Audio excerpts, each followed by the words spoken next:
네, 2교시 수업을 시작하도록 하겠습니다. 우리 116페이지 보실까요? 표준어 사적 원칙. 예, 오늘부터 표준어에 대해서 다루도록 하겠습니다.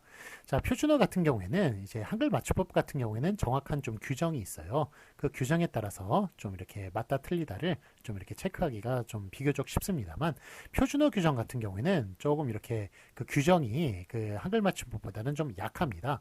예, 그렇기 때문에 요거는 좀 약간 그 좀 많이 외워야 한다는 거, 좀 그런 거를 좀 미리 말씀을 드립니다. 그래서 뭐 앞에 부분은 약간 좀 그래도 표준어 규정이라도 약간 좀 규칙이 있어요. 그런데 뒤에 뭐 25항, 26항 이렇게 가버리면 예, 거기는 막 어마어마한 예, 그런 이제 그 저기 그냥 외워야 할 것들이 좀 이렇게 그 난립을 합니다. 그러니까 그거 약간 좀 참고하시고 그렇게 제가 약간 그래도 여러 번 반복을 하면서 최대한 기억나게끔 그렇게 수업을 할 테니까 예, 잘 따라와 주셨으면 감사하겠습니다. 자, 116페이지 보시면 예, 표준어 사정 원칙 제1장 총칙을 보도록 하겠습니다. 자, 표준어 규정 1항을 보도록 할게요. 표준어의 정의를 보시면 제1항 표준어는 교양 있는 사람들이 두루 쓰는 현대 서울말 예, 저로 정함을 원칙으로 한다. 자, 여기서 예, 중요한 개념 지금 네 가지를 썼습니다만 제가 잘못 썼어요. 다시 한 번 말씀드릴게요. 중요한 개념 교양 있는 사람들, 그 다음에 두루 쓰는 현대 서울말 이렇게 세 가지 개념이 중요하다고 볼 수가 있겠습니다. 자, 그런데 그 아래 이제 해설을 보시면 조선어학회가 1933년에 한글 맞춤법 통일안을 만들었거든요. 그래서 이거 일제시대 때 참 어목했던 시절에 바로 그 조선어 바로 이제 한국어 공부한다는 이유로 그 한국어 공부하는 학자들을 갖다가 막 독립운동 한다고 덮어 씌워가지고 고문하고 그러던 아주 무시무시한 시대였습니다. 예, 그런데 이런 시대에 정말 목숨을 걸고 그렇게 한글 맞춤법 통일안을 예, 이게 지금 우리 한글 맞춤법 배우고 있잖아요. 89년도에 그게 만들어진 것인데 1933년에 한글 맞춤법 통일안을 기본으로 해서 그래서 89년도에 이게 만들어진 거예요. 그래서 1933년에 한글 맞춤법 통일안이 상당히 잘 만들어졌습니다.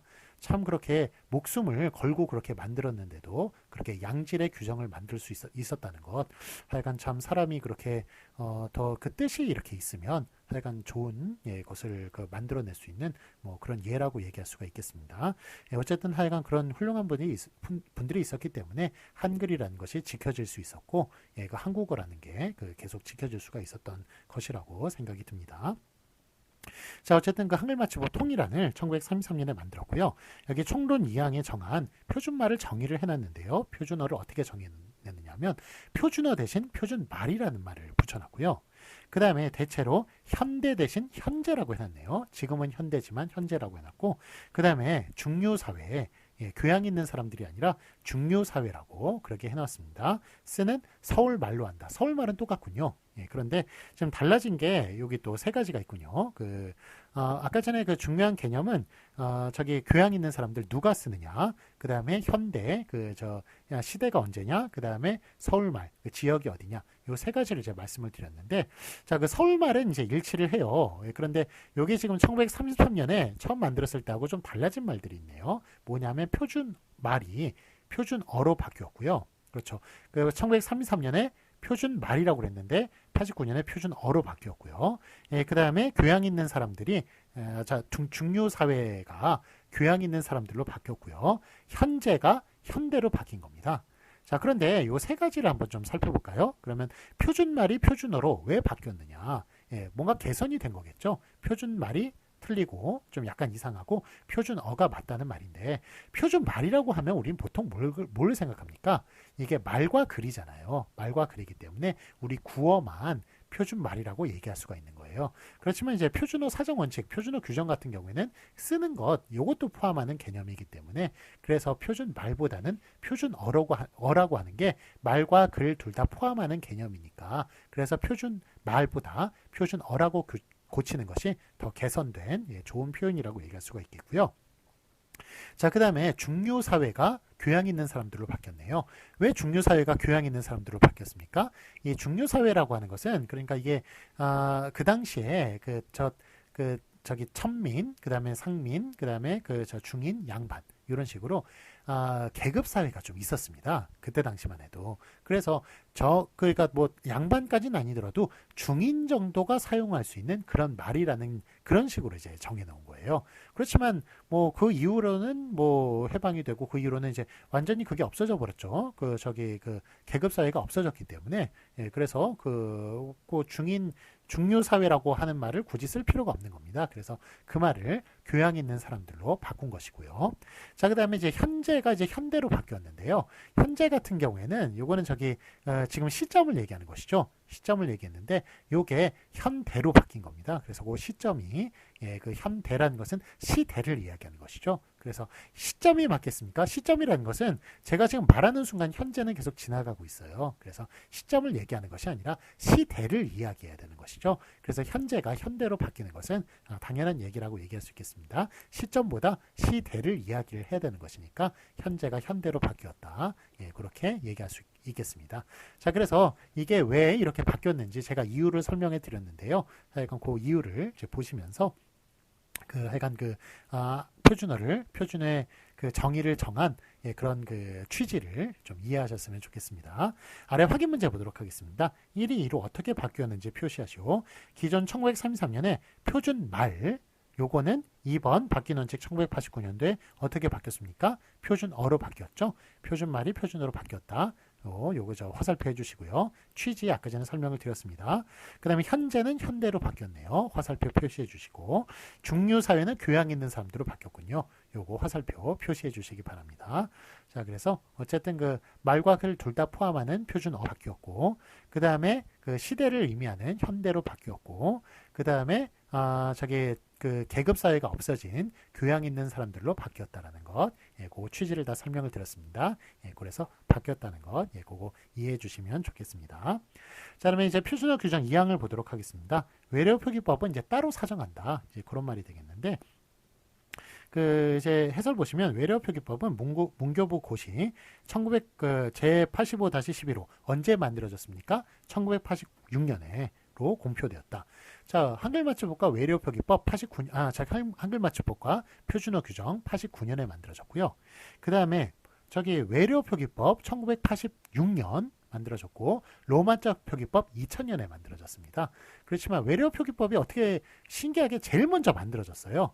제일 앞에 만들어졌습니다만 그래도 이게 너무 어렵고 그 다음에 현실 발음과 너무 다르기 때문에 그래서 여러분들께 많이 안 알려져 있어요. 어렵기 때문에 또 많이 좀 현실 발음과 다르기 때문에 자, 어쨌든 그래도 지금은 이제 외래어가 쏟아져 들어오는 그런 시대이기 때문에 그래서 외래어 표기법이 더욱더 좀 중요하게 여겨지고 많이 좀 알려져야겠다. 뭐 그런 그 규정이 되겠습니다. 자, 확인 문제 보시면 맞은 것에 오피하시오. 브릿지 이렇게 나오네요. 이게 브리쥐로 나오기도 하고 브릿쥐로 나오기도 하고 쓸 수도 있고 브리지로 쓰기도 하고 브릿지로 그렇게 뭐 4개로 다 이렇게 표현은 할 수가 있는데 자, 어떤 게 맞습니까? 요게 일단은 제일 뒤에 나오는 것 시와 쉬 중에 우리 그 2주차 때 배웠죠? 시와 쉬 중에 시로 적기로 했다. 뒤에 있는 거. 요것도 지와 쥐 중에 지로 적습니다. 제일 뒤에 있는 거는 지로 적는다. 그런 규정이 있어서 요 브릿쥐라고 쓰는 거 틀리네요. 브릿쥐, 쥐라고 쓰는 거 틀리고요. 지라고 써야 맞는 겁니다. 쉬 대신 시로 적기로 했듯이 쥐 대신 지로 적기로 했다. 그래서 1, 2, 3, 4번이라고 치면 1번, 2번 틀리고요. 자, 그 다음에 우리 마사지가 맞습니까? 마사지가 맞습니까? 발음은 마사지라고 하더라도 쓰는 거는 마사지로 써야 돼요. 즉 그 외래어 표기법엔 사이시옷 안 들어갑니다. 그런데 사이시옷을 엉뚱하게 넣는 경우가 있어요. 그래서 그런 거 틀립니다. 그래서 사이시옷을 넣은 브릿지 요 4번은 틀립니다. 3번만 맞다고 얘기할 수 있겠습니다.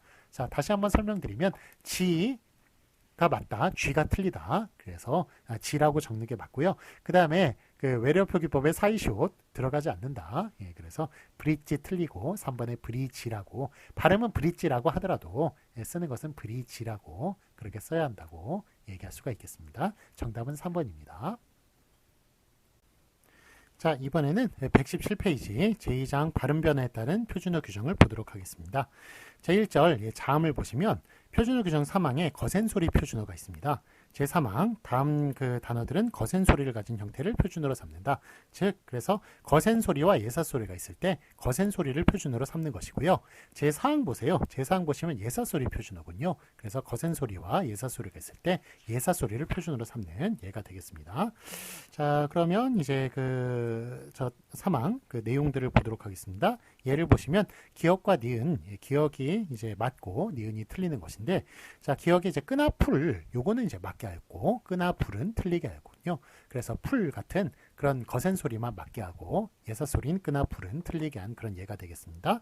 나팔꽃이 맞고요. 나발꽃, 이건 틀립니다. 자, 그런데 그 꽃 같은 경우는 나팔꽃이 맞지만, 우리 저기 나팔과 나발, 요거는 둘 다 맞아요. 그 표준어에 나발과 나팔은 둘 다 맞습니다. 나팔은 이제 서양 악기고요. 나발은 동양 악기 있죠. 태평소 같은 거, 이런 거를 나발이라고 그렇게 부릅니다. 자, 그래서 요거 좀 뜻이 다른데 어쨌든 꽃은 나팔꽃만 맞고요. 그 부는 악기는 나팔과 나발 둘 다 맞다는 것 같이 뭐 기억해 주시면 좋겠네요. 자, 그러면 역 있죠? 역은 이제 동역, 들역, 새벽역, 동틀역 이런 식으로 그렇게 뭐 방향이나 아니면 그런 저 시간 이런 걸 나타내는 게 역인데 고 기역 받침 그거를 맞게 했습니다. 기역 받침 틀리고요. 그러니까 거센 소리를 표준으로 삼은 예예요. 그 다음에 부엌과 부엌이 있네요. 요 키읔 받침을 맞게 하였습니다. 그 다음에 살쾡이와 삭괭이가 있는데 요거 살쾡이 요거 저기 퀭이라고 그렇게 키읔으로 쓴 게 맞습니다. 살쾡이 이렇게 삭괭이 이렇게 쓰면 틀리고요. 대신 요거 삭이라고 쓴 건 맞습니다. 요 삭이로고만 이렇게만 쓴 거는 맞아요. 그래서 살쾡이와 요 거센 소리 퀴윽, 요것과 삭, 요거 두 개만 맞고요. 삭괭이는 틀리다는 것. 삭괭이, 요거는 틀립니다. 요 두 개는 다 맞고요. 그래서 그거 기억해 주시기 바랍니다. 자, 그다음에 이제 뭐 살쾡이 혹시 보셨는지 모르겠지만 뭐 요즘 이제 동물원에 가끔 있더라고요. 보면 그런데 고양이 닮았어요. 그래서 고양이보다는 약간 크거나 고양이하고 거의 크기가 비슷하거나 그런데 얘네들은 이제 길들여지지 않는 동물이에요. 그래가지고 뭐 얘를 이제 새끼들은 다 귀엽잖아요. 그래서 살쾡이를 갖다가 부엌에 데려놨다가 이게 난장판을 치고 막 그런 경우가 종종 있습니다. 그래서 약간 새끼들은 고양이하고 구분이 안 가니까 고양이인 줄 알고 키웠더니 살쾡이였다라는 뭐 그런 이야기도 좀 있고 했어요. 자, 어쨌든 뭐 하여간 그 야생동물, 고양이 닮은 야생동물이 삭, 그 다음에 살쾡이 그렇게 부를 수가 있습니다. 자, 그 다음에 이제 칸 같은 경우에는 요거 간이 아니라 칸을 맞게 했고요. 그래서 칸막이, 빈칸, 방한 칸 이럴 때는 칸만 맞습니다. 자, 그런데 간이 이렇게 뭐 빈간이라든지 뭐 간막이 이런 식으로 하면 틀립니다. 틀리지만 거기 초가삼간이나 윗간 같은 경우에는 그렇게 간으로 쓰는 것을 볼 수가 있습니다. 그래서 그런 경우만 이제 그 초가삼간, 대하천간, 뭐 아니면 저기 윗간, 뭐 뒷간 이런 식으로 옛날에 써왔던 말에만 간을 사용하고요. 요즘 이제 쓰는 말은 다 빈칸에 알맞은 말을 쓰시오. 칸을 사용한다는 것. 요거 따로따로 기억해 주시기 바랍니다. 자, 이제 털어먹다와 떨어먹다가 있네요. 이거는 저기 털어먹다가 이제 맞습니다. 그래서 이게 뭐 과자를 털어먹다 이런 뜻이 아니에요. 과자를 털어먹는 거는 털어먹든지 떨어먹든지 둘 다 맞아요. 그런데 재물을 갖다가 뭐 노름이라든지 뭐 하여간 뭐 방탕한 그런 생활을 해가지고 그 재물을 갖다 다 없애버리는 거 있죠. 그런 것을 털어먹다라고 이렇게 표현을 하는 거예요. 그래서 떨어먹다. 그러니까 그러니까 재물을 다 없앨 때 그때만 털어먹다라고 쓴다는 겁니다. 떨어먹다는 틀리고요. 자, 그러면 그걸 아래 해설을 보도록 하겠습니다. 해설 보시면 그 살쾡이의 발음 삭괭이의 발음 삭괭이는 언어 현실과 다르므로 살쾡이로 현실화했습니다. 그래서 살쾡이만 맞게 했다는 겁니다. 제26항에는 살쾡이의 삭과 같이 복수 표준어를 인정하고 삭피는 그러니까 그 살쾡이 가죽은 그대로 중래대로 그대로 두었습니다. 그래서 삭과 살쾡이만 맞다. 삭괭이 틀리다. 자, 그 다음에 이제 간은 초가삼간, 대하천간 등 관습적인 표현에만 쓰기로 하였습니다. 그래서 나머지는 다 칸이고 이렇게 관습적인 표현에서만 간으로 쓰기로 하였습니다. 자, 아래 참고 보시면 윗간은 표준국어 대사전에서 온돌방에서 아궁이로부터 먼 부분 굴뚝에 가깝다로 뜻풀이 되어 있어서 윗칸과는 다른 의미입니다. 되겠습니다. 예, 그래서 이게 저기 그 위칸에 뭐 알맞은 말을 쓰시오. 예, 이런 거 예, 그게 아니에요. 위칸은 칸이라고 쓰는 게 맞습니다. 근데 윗간이라고 쓰는 것은 그거는 이제 어떤 그 구체적으로 가리키는 명칭이 있는 거예요. 그러니까 가리키는 사물이 있는 거예요. 그게 뭐냐면 옛날에 온돌집 있죠. 그 온돌방에 그 아궁이 위에 있는 부분 있죠. 그 부분을 윗간이라고 부른대요. 예, 그렇기 때문에 예, 그거 그러니까 그 아궁이하고 가까운 부분이 아랫간이 되겠고 아궁이와 먼 부분, 먼 위에 그 저기 벽에 있는 부분, 그 부분을 윗간이라고 부르기 때문에 예, 그래서 이거는 뭐 온돌집에서나 사용하는 그런 말이 되겠습니다. 그래서 이거는 이제 특수 용어입니다. 그래서 그래서 윗간이라고 위칸에 알맞은 말을 쓰시오 이럴 때 윗간이라고 쓰면 안 된다는 거예요. 자, 그리고 이제 윗칸이 안 되는 이유는 이거는 사이시옷이 붙었네요. 사이시옷은 뭐 앞에 못 붙습니까? 거센 소리와 된 소리 앞에 못 붙죠. 그래서 칸이 거센 소리이기 때문에 윗칸은 안 된다고 얘기할 수가 있겠습니다. 그래서 윗칸이 안 되는 이유는 거센 소리 앞에서 사이시옷을 안 쓰기 때문이다. 그렇게 말할 수가 있는 것이죠. 자, 확인 문제 보도록 하겠습니다. 맞은 것에 오표하시오. 자, 살쾡이, 삭괭이, 삭. 자, 1, 2, 3번 중에 뭐가 맞습니까? 1번, 3번만 맞네요. 2번 틀립니다. 자, 그 다음에 위칸과 위간, 칸 이런 식으로 쓴 것 예, 위칸이 맞는 거죠. 제일 앞에 띄어쓰기 한 위칸이 맞습니다. 이거 한 단어 아니에요. 예, 그래서 띄어쓰기 한 단어로 표준국어 대사전에 올라가 있지 않습니다. 예, 그렇기 때문에 위칸이라고 쓴 앞에 게 맞고요. 자, 그 다음에 거기 예외적으로 이제 그 위간이라고 쓴 것 요것도 이제 맞죠. 예, 그러니까 왜냐하면 이제 요거는 특수용어라고 그랬죠. 그래서 그 아궁이 그 위에 있는 부분을 윗간이라고 부른다. 그래서 윗간이라고 쓰는 거 맞고요. 그 다음에 초가 3칸이 아니라 초가 3간이 맞고요. 옛날에 그 화장실을 가리키던 말로 뒷간이라고 쓰던 거 있죠. 그것도 관용적인 표현으로 뒷간이라고 써요. 그러니까 초가 3간 뒷간이라고 쓴 그 뒷간 같은 경우는 1번, 2번, 3번 중에 뒷간, 예, 뒤간 뒷간 중에 3번 뒷간이 맞다고 얘기할 수가 있겠습니다. 발음이 뒷간으로 나니까 그 사이시옷 붙은 사이시옷은 뒤에 된 소리가 날 때 사이시옷 붙을 수 있잖아요. 예, 그래서 뒷간이라고 쓴 예, 그 뒤에 게 3번이 맞다고 얘기할 수가 있겠습니다. 자, 이번에는 예사소리 표준어를 보도록 하겠습니다. 거센 소리와 예산 소리가 있을 때 이번엔 예사소리를 표준어로 삼은 예를 보도록 하겠습니다. 제 사항 보시면 다음 단어들은 거센 소리로 나지 않는 형태를 표준어로 삼는다.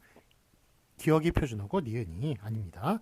자, 예를 보시면 기억과 니은이 있는데 가을 가리라고 쓴 그게 예사소리죠. 요거를 표준어로 삼고요. 가을 칼이라고 쓴 요거는 거센 소리로서 비표준어로 삼았습니다. 그 다음에 거시기와 거시키가 있는데 요거는 좀 전라도 지방에서 많이 사용하는 말이죠. 그래서 거시기가 맞고 거시키가 틀립니다. 그 다음에 분침과 푼침이 있네요. 요 분침만 맞겠습니다. 자, 그래서 이게 아래 그 참고로 보시면 푼돈, 푼수, 몇 할, 몇 푼, 면리 이럴 때는 이제 푼을 사용을 해요. 자, 아까 전에 1933년에 한글 맞춤법 통일안을 만들었다고 그랬죠. 근데 그거 만들면서 같이 했던 작업이 바로 한자음 통일이었습니다. 그래서 한자음을 이제 통일을 하는 그런 작업을 이제 했었는데요. 가장 좀 논란이 됐던 게 요 분자 있죠. 요거를 분이라고 발음하느냐, 푼이라고 발음하느냐, 요게 좀 문제가 많았습니다. 예, 그거 거의 뭐 반반이었나 봐요. 그런데 그때 과감하게 분을 정했습니다. 그래서 분으로 읽기로 그렇게 정했고, 그래서 이제 푼은 결국에는 이제 비표준어가 되었는데, 그래도 푼이 좀 많이 사용이 되다 보니까 요 좀 흔적을 남겨가지고 푼돈이라든지 푼수라든지 뭐 야구 뭐 좋아하시는 분 아시겠지만 타율이 몇 할 몇 푼 면리다. 뭐로 이렇게 얘기할 때 그때 푼 그런 것 그때만 이제 사용을 하지 나머지는 다 분으로 쓰기로 했습니다. 그래서 몇 시 몇 분 할 때는 푼이 아니라 분으로 그렇게 사용을 하고 뭐 하여간 이런 푼수, 푼돈, 몇 할 몇 푼 면리 이럴 때만 푼으로 사용하고 나머지는 다 분으로 사용한다. 그렇게 알아두시면 좋겠습니다. 118페이지 보도록 하겠습니다. 확인 문제 보시면 맞은 것에 오표하시오. 자, 이거 분침과 푼침이 있는데 둘 중에 뭐가 맞나요? 분침이 맞죠? 그래서 요거는 이제 분으로 쓰기로 했습니다. 자, 그 다음에 그런데 참고로 보시면 요거 어떻게 읽나요? 분돈이 맞습니까? 푼돈이 맞습니까? 이럴 때 푼돈, 푼수, 몇 할 몇 푼 면리 이럴 때만 푼이라고 쓴다. 그래서 푼돈이 맞습니다. 이럴 때만 푼이라고 쓰고 나머지 다 분이라고 쓰는 겁니다. 자, 다음에 표준어 규정 5항을 보도록 하겠습니다. 어원에서 멀어진 형태 표준어를 살펴보도록 할게요. 제5항. 어원에서 멀어진 형태로 굳어져서 널리 쓰이는 것은 그것을 표준어로 삼는다. 에 따라서 자, 예를 보시면 이제 기역과 니은이 있는데 기역에 강낭콩과 강남콩이 있네요. 요거 자, 이게 그러니까 원래 강남콩이 강남에서 넘어온 겁니다. 예, 강남이라고 하는 것은 뭐 강남, 서초, 송파 예, 여기 있는 서울의 이제 한강 이남 지역을 얘기하는 것이 아니고요. 요거는 중국의 양쯔강 이남 지역을 얘기하는 거예요. 그래서 양쯔강 이남 지역에서 그걸 이제 그 콩을 들여왔기 때문에 그거를 원래 강남콩이라고 부르다가 그게 어원이 사라져 버려가지고 그냥 사람들이 다 강낭콩, 강낭콩 이러니까 어원이 불분명한 거, 어원이 뭐 너무 멀어진 것, 어원이 잘 작동이 안 되는 것 이런 것들은 그냥 그 어원이 멀어진 그 발음대로 예, 그렇게 그 표준으로 삼기로 하였습니다. 그래서 어원으로 따지면 강남콩이 맞겠습니다만 강낭콩이라고 했고요. 요거 비슷한 게 또 강냉이에요. 강냉이 같은 경우에도 저기 옥수수를 강냉이라고 그러잖아요. 그런데 그것도 원래 사실은 강남이가 되겠죠. 그런데 뒤에 있는 이가 앞에 있는 저기 그 남의 그 영향을 미쳐가지고 그 이모음 역행동하죠. 그래가지고 아가 이로 바뀌어가지고 애로 바뀌어서 그래서 강냉이가 된 것이죠. 예, 그래서 이렇게 그 강냉이도 표준어입니다. 강남이 표준어 아니에요. 그래서 어원으로 따지면 다 강남콩, 강남이 이런 게 맞겠습니다만 다 강낭콩, 강냉이 이런 식으로 다 이렇게 어원에서 멀어진 형태로 굳어져서 널리 쓰이는 것 이런 것들은 다 어원에서 멀어진 형태를 표준어로 삼은 것입니다. 다음에 이제 고삿이 있는데 고삿과 고삿 요 티읕 받침이 있는데 자 요거는 이제 지붕을 이을 때 쓰는 새끼라고 그래요. 그러니까 이건 뭐 초가집에서나 쓰는 말이 되겠군요. 자 우리나라 그 초가집이 다 없어졌잖아요. 옛날엔 다 초가집이었잖아요. 그런데 초가집이 단지 좀 불편해 가지고 다 없어졌을까요? 예, 그런 게 아니고요. 그 예전에 경부고속도로를 깔 때 박정희 대통령 시절이었습니다. 그러니까 박정희 대통령은 이제 군인이었죠. 예, 그래가지고 그때는 좀 이렇게 대통령 말이 거의 왕의 말처럼 예, 이렇게 좀 명령 체계에 의해서 다 따라야 되는 그런 시절이었는데 경부고속도로 만들 때 헬리콥터를 가지고 서울에서부터 부산까지 왔다 갔다 거리다 보니까 그 아래 초가집들이 너무 초라한 거예요. 초라해 보여서 야 저거 다 바꿔라. 슬레이트나 아니면 양철판으로 다 바꿔라. 그렇게 명령 한마디에 초가집이 싹 사라져 버리고요. 예, 몽땅 다 슬레이트판이나 아니면 양철판으로 바뀌게 되었습니다. 그래서 1960년대 말에 결국에는 초가집은 다 없어지게 되었다. 초가집은 다 거기 그 민속촌에 가서야 볼 수 있는 예, 그런 것이 되었다라고 말씀드릴 수 있겠습니다. 자 어쨌든 고삿은 이거 지붕을 이을 때 쓰는 새끼라고 하는 거 보니까 초가집 쓸 때 초가집 만들 때 쓰는 말이군요. 그래서 89년도에도 거의 없어진 말이었고 지금도 거의 알 필요 없는 말입니다. 자 표준어 규정을 예, 공부할 때 좀 팁을 하나 말씀을 드리자면 표준어 규정 예, 다 아실 필요 없어요. 현대에 쓰지 않는 말은 예, 공부하실 필요 없습니다. 저 그거 시험 문제 안 낼 거예요. 그러니까 현대에 쓰는 말들 그런 말들만 예, 그 표준어로 이제 삼겠습니다. 그것만 알아두시면 되고요. 그것만 시험 문제 내겠습니다. 예, 그러니까 뭐 굳이 이렇게 옛날 말 그렇게 굳이 아실 필요 없고요. 안 쓰는 말, 전문 용어 이런 거 아실 필요 없습니다. 예, 제가 이렇게 수업을 하면서 어떤 말은 필요하다, 어떤 말은 안 필요하다라는 것 예, 그렇게 이제 찝어 드릴 테니까 하여간 대부분 다 필요해요. 너무 그렇다고 그래가지고 여러분들 어휘력을 너무 과신하지 마시고요. 내가 모른다고 그래가지고 안 쓰는 말이 아닌 건 아닙니다. 예, 그래서 예, 너무 이렇게 여러분 어휘력을 과신하지 마시고 하여간 어쨌든 제가 안 쓰는 말은 뭐 안 쓰는 말이다. 요거는 알 필요 없다라고 하는 말 그런 말들은 좀 제외해 놓으시고요. 예, 제가 뭐 안 쓰는 말은 아니다. 뭐 이런 말을 하지 않거나 하여간 뭐 그냥 넘어가는 그 말들은 예, 다 쓰는 말들입니다. 예, 그러니까 그런 것들은 공부하시기 바랍니다. 그래서 고삿 같은 경우는 쓰는 말 아니에요. 예, 그러니까 뭐 아실 필요 없는데 어쨌든 예, 그 고삿 요 시옷 받침만 맞게 하였다 얘기할 수가 있고요. 그다음에 사걸세와 그다음에 사궐세가 있네요. 요거 한자로 따지면 사월세입니다. 한자 어원으로 따지면 예, 그런데 사걸세란 말 거의 안 쓰니까 사글세를 예, 저희 어원에서 멀어진 형태 사글세를 맞게 하였습니다. 사월세라고 하면 틀립니다. 그 다음에 울력성당 이거는 무슨 천주가 성당을 얘기하는 게 아닙니다. 예, 그게 아니고 이거는 때를 지어서 으르고 협박하는 일을 울력성당이라고 하네요. 근데 이게 위력성당이라는 말에서 왔나 봐요. 그런데 어원에서 이미 멀어져 가지고 다 울력성당이라고 쓰니까 울력성당이라고 그렇게 한다고 합니다. 앞에 게 맞습니다. 자, 해설 보시면, 자, 지붕을 이을 때 쓰는 새끼, 요거는 고사 치읓 받침을 쓰는 거고요. 그 다음에 좁은 골목이나 길, 이렇게 얘기할 때는 고사, 이렇게 티읕 받침을 쓰는 것을 볼 수가 있습니다. 그래서 요것을 다 함께 고삿으로, 티읕으로 써오던 것을 분화시켜서 앞에 것은 고삿, 시읒 받침을 쓰고요. 뒤에 있는 좁은 골목이나 길은 고사치라고 티읕 받침을 쓰는데, 둘 다 안 쓰는 말입니다. 예, 그래서 요 뭐, 하여간 그냥 참고로만 알아두시고, 예, 시험 문제는 내지 않겠습니다. 자, 그 다음에 그 다만을 보도록 하겠습니다. 아래. 다만 어원적으로 원형에 더 가까운 형태가 아직 쓰이고 있는 경우에는 그것을 표준으로 삼는다에 따라서, 자, 예를 보시면 기역과 니은이 있는데 갈비와 가리가 있네요. 요거 둘 중에 예, 뭐가 맞나요? 요거 저기 앞에 갈비를 맞게 했어요. 그래서 요거는 이제 그 표준어 규정 5항은 저 제목에서 아시다시피 어원에서 멀어진 형태 표준어를, 예, 그 제5항에서는 어원에서 멀어진 형태를 표준으로 삼고, 그 아래 다만에서는 어원을 표준으로 삼습니다. 어원에 가까운 것을 표준으로 삼아요. 그래서 결국 제5항은 어원에서 멀어진 형태와 어원에서 어원과 가까운 형태 둘 다를 하여간 그 다 다루고 있다고 얘기를 할 수가 있겠습니다. 자, 그래서 하여간 뭐 다만 같은 경우는 어원에서 가까운 형태, 아직 바뀌지 않았다고 판단되는 형태, 그거를 표준으로 삼은 것입니다.